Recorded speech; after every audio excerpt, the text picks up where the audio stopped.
여러분 한 절씩 나누어서 교독합니다.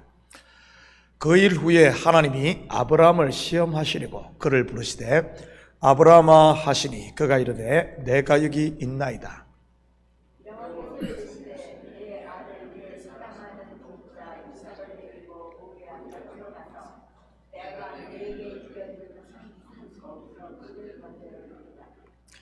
아브라함이 아침에 일찍이 일어나 나귀의 안장을 지우고 두 종과 그의 아들 이삭을 데리고 번제에 쓸 나무를 쪼개 가지고 떠나 하나님이 자기에게 일러주신 곳으로 가더니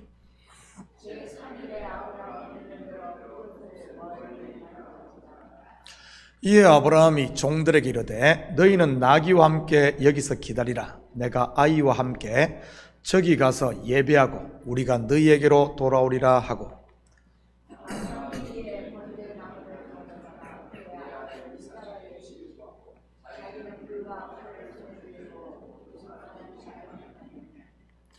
이삭이 그 아버지 아브라함에게 말하여 이르되 내 아버지여 하니 그가 이르되 내 아들아 내가 여기 있노라. 이삭이 이르되 불과 나무는 있거니와 번제할 어린 양은 어디 있나이까?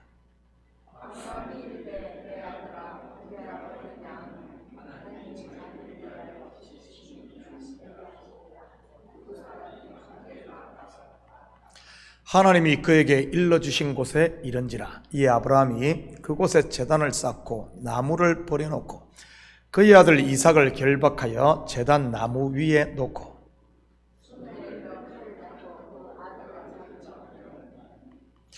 여호와의 사자가 하늘에서부터 그를 불러 이르시되 아브라함아 아브라함아 하시는지라. 아브라함이 이르되 내가 여기 있나이다 하매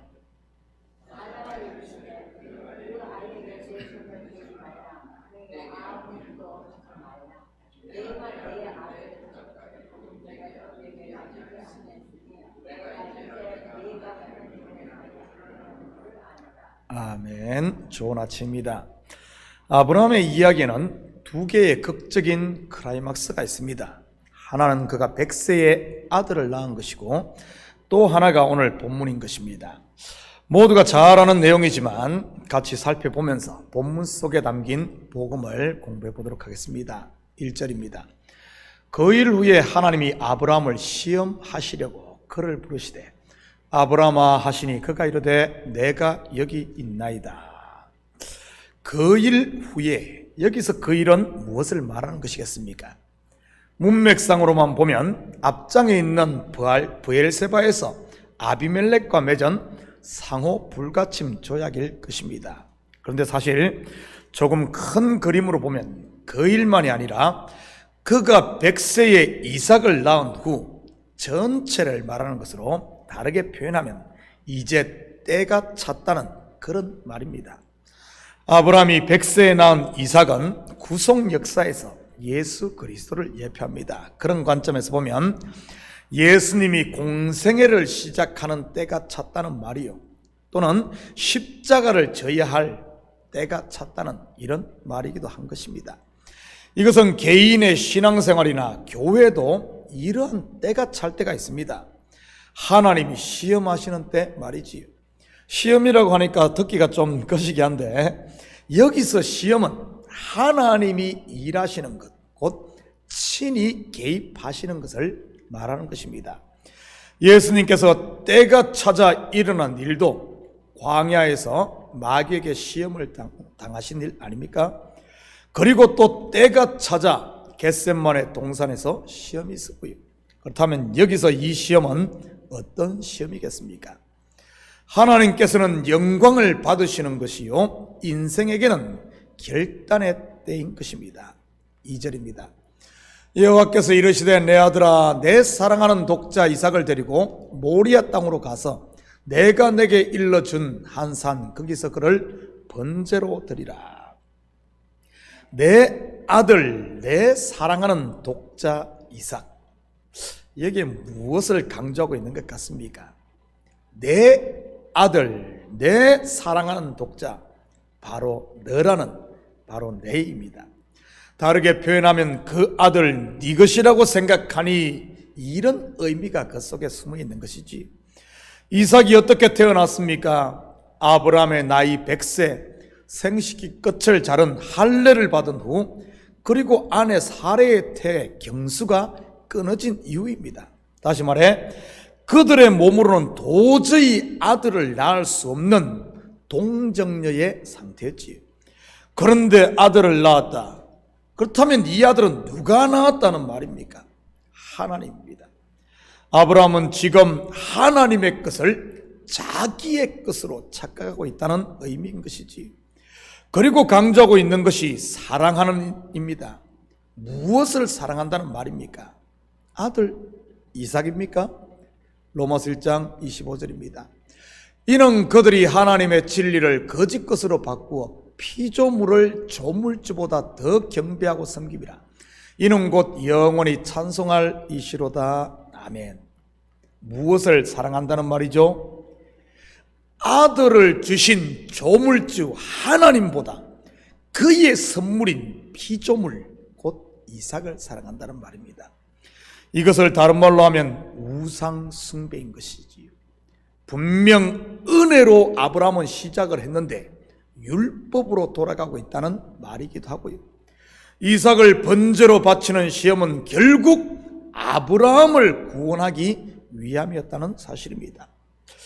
그런데 내 아들, 내 사랑하는 독자 이삭이라는 말 속에는 또 하나의 스토리가 숨겨져 있습니다. 구속 역사로 보면 아브라함은 누구를 예표하고 있습니까? 성도인 저와 여러분을 보여주기도 하지만 하나님 자신을 예표하기도 합니다. 그렇다면 여기서 내 아들, 내 사랑하는 독자 이삭은 누구를 말하는 것이겠습니까? 바로 예수 그리스도인 것입니다. 하나님께서 예수 그리스도 곧 독생자를 향한 사랑을 표현한 것이지. 같은 표현이 나오는 곳을 한번 볼까요? 마태복음 3장 16절 17절입니다. 예수께서 세례를 받으시고 곧 물에서 올라오실새 하늘이 열리고 하나님의 성령이 비둘기같이 내려 자기 위에 임하심을 보시더니 하늘로부터 소리가 있어 말씀하시되 이는 내 사랑하는 아들이요 내 기뻐하는 자라 하시니라. 이삭을 사랑하는 아브라함의 마음, 독생자를 사랑하시는 하나님의 마음을 통해 그 하나뿐인 아들을 주고 바꾼 저와 여러분을 향한 하늘 아버지의 마음을 표현하고 있는 것입니다. 내 아들, 내 사랑하는 독자 덕여나 하고 말이지요. 그 이삭의 이름이 있는 자리가 바로 여러분의 이름이 있는 자리인 것입니다. 모리아 땅으로 가서, 여러분 이 모리아 땅이 어디입니까? 사무엘하 24장 24절 25절입니다. 왕이 아라우나에게 이르되 그렇지 아니하다. 내가 값을 주고 내게서 살이라. 값없이는 내 하나님 여호와께 번제를 드리지 아니하리라 하고 다윗이 은 50세겔로 타작마당과 소를 사고 그곳에서 여호와를 위하여 제단을 쌓고 번제와 화목제를 드렸더니 이에 여호와께서 그 땅을 위한 기도를 들으시매 이스라엘에게 내리는 재앙이 그쳤더라. 한 군데도 봅니다. 역대하 3장 1절입니다. 솔로몬이 예루살렘 모리아 산에 여호와의 전 건축하기를 시작하니 그곳은 전에 여호와께서 그의 아버지 다윗에게 나타나신 곳이요 여부스 사람 오르난의 타작마당에 다윗이 정한 곳이라. 바로 이스라엘에 임한 대재앙을 그치게 한 곳, 그리고 나중에 솔로몬 성전이 세워진 그곳이 바로 모리아 땅, 모리아인 것입니다. 물론 성전은 죄사함을 받아 죄인에게 임한 재앙을 그치게 하는 곳이고요. 이러한 성전의 실체는 저주 아래 있는 죄인들을 복과 생명으로 인도하신 예수 그리스도인 것입니다. 그리고 그곳에서 이삭을 번제로 드리라고 하네요. 여러분, 번제의 특징이 뭐죠? 레위기 1장 9절입니다. 그 내장과 정강이를 물로 씻을 것이요 제사장은 그 전부를 제단 위에 불살라 번제를 드릴지니 이는 화제라 여호와께 향기로운 냄새니라. 번제는 다른 제사와 달리 제물의 피는 제단 사방에 뿌리고 재물을 전부 불살라 드리는 제사입니다. 이것은 제물로 신 예수님께서 십자가에 벌겋 벗겨져 물 한 방울 피 한 방울까지 전부를 쏟아부어 하나님께 드려질 것을 보여주는 것입니다. 요즘 표현으로 하면 올인을 한 것이지, 이 말은 예수 그리스도 안에 있는 성도는 그의 죄가 흰눈보다 더 희게, 양털보다 더 희게 완전하게 사함받았음을 말하는 것이요, 하나님의 사랑이 우리에게 올인 곧 전부 부어졌다는 그런 의미인 것입니다. 물론 육신을 가진 우리로서는 그 사랑의 깊이와 높이와 넓이를 다 알 수는 없는 것이고요, 이 땅에서의 신앙생활이 결국 그 사랑을, 하나님의 그 사랑을 알아가는 과정인 것입니다. 아는 만큼 그 사랑을 받아 누리는 것이니까요. 그렇다면 그 하나님의 사랑을 언제 온전히 아는 것일까요? 바로 그날 육신의 몸을 벗고 영과 영으로 얼굴을 마주보는 그때인 것입니다. 4절입니다. 제3일에 아브라함이 눈을 들어 그곳을 멀리 바라본지라.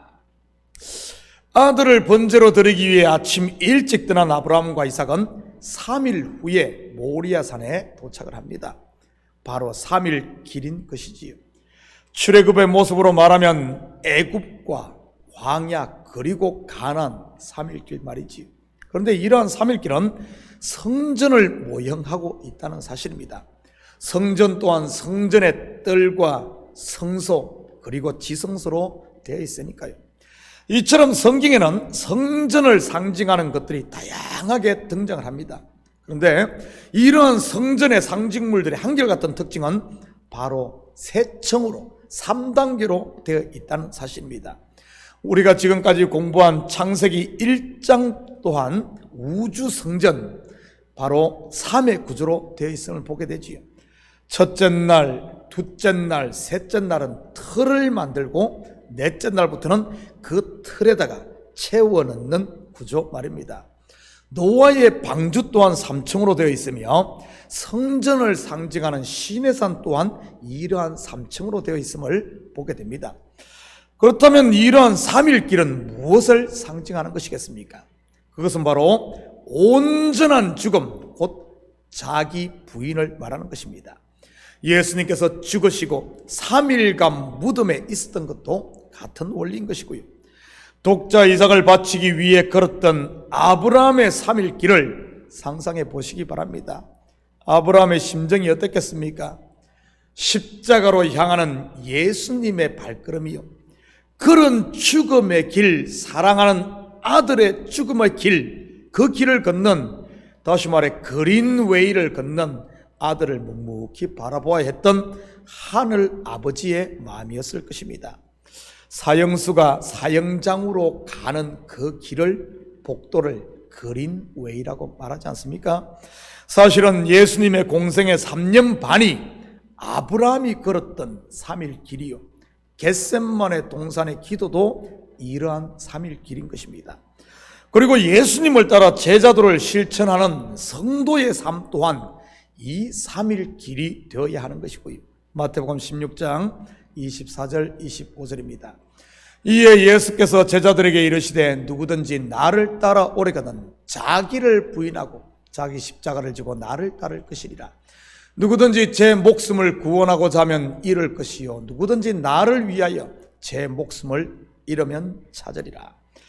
그래서 출애굽한 이스라엘도 광야의 이 3일 길을 걸으면서 출애굽 1세대 곧 옛사람이 다 죽었던 것 아니겠습니까? 그런데 놀라운 사실은 이 길은 겉으로만 보면 광야요, 고난이요, 죽음의 행진처럼 보이는데 사실을 알고 보면 하늘에서 매일 만나가 내리는 길이요, 구름기둥과 불기둥의 보호를 받는 길이요, 더 나아가 독수리 등에 업혀가는 길이라는 사실입니다. 지금 저와 여러분의 삶이 말이지요, 육의 눈이 아닌 믿음의 눈으로 바라볼 때 말이지. 사랑하는 성도 여러분, 오늘 하루도 물 없는 광야만 바라보지 마시고 하늘 곧 믿음의 주여 온전케 하시는 예수를 바라보므로 구름 기둥과 불 기둥으로 인도하시며 올인으로 우리를 사랑하시는 그분의 사랑을 알아 그분의 날개 안에 온전히 감으로 하나님께서 친히 예비하신 은혜와 평강의 이 하나님 나라를 마음껏 누리며 사는 이런 복된 하루 되기를 예수님의 이름으로 축복합니다. 같이 기도하십시다. 사랑의 아버지 하나님, 참으로 감사를 드립니다. 저희들 아버지 하나님, 내 사랑하는 내 독자, 바로 그 독자가 다름 아닌 예수의 핏값을 주고 산 저희들임을 알게 하시고 그 사랑을 떠나지 아니하고 그 사랑 안에 온전히 감으로 오늘도 아버지 하나님 하늘 만나를 먹고 하늘의 평강을 누리며 사는 저희들 되게 도와주시옵소서. 악한 사단 마귀는 어떻게든 우리 속에 있는 이 평강을 빼앗아 가기 위해 온갖 거짓과 술수로 우리를 속이고 있지만 우리가 정신을 차리고 깨어있음으로 말미암아 사단의 소리에 귀 기울이는 것이 아니라 하나님의 소리, 이는 내 사랑하는 자요 내 사랑하는 아들이라, 그 소리에 귀 기울임으로 주님께서 주신 아버지 하나님 이 하늘의 만나를 먹고 오늘도 승리하는 삶을 살게 도와주시옵소서. 감사드리며 예수님의 이름으로 기도드립니다. 아멘.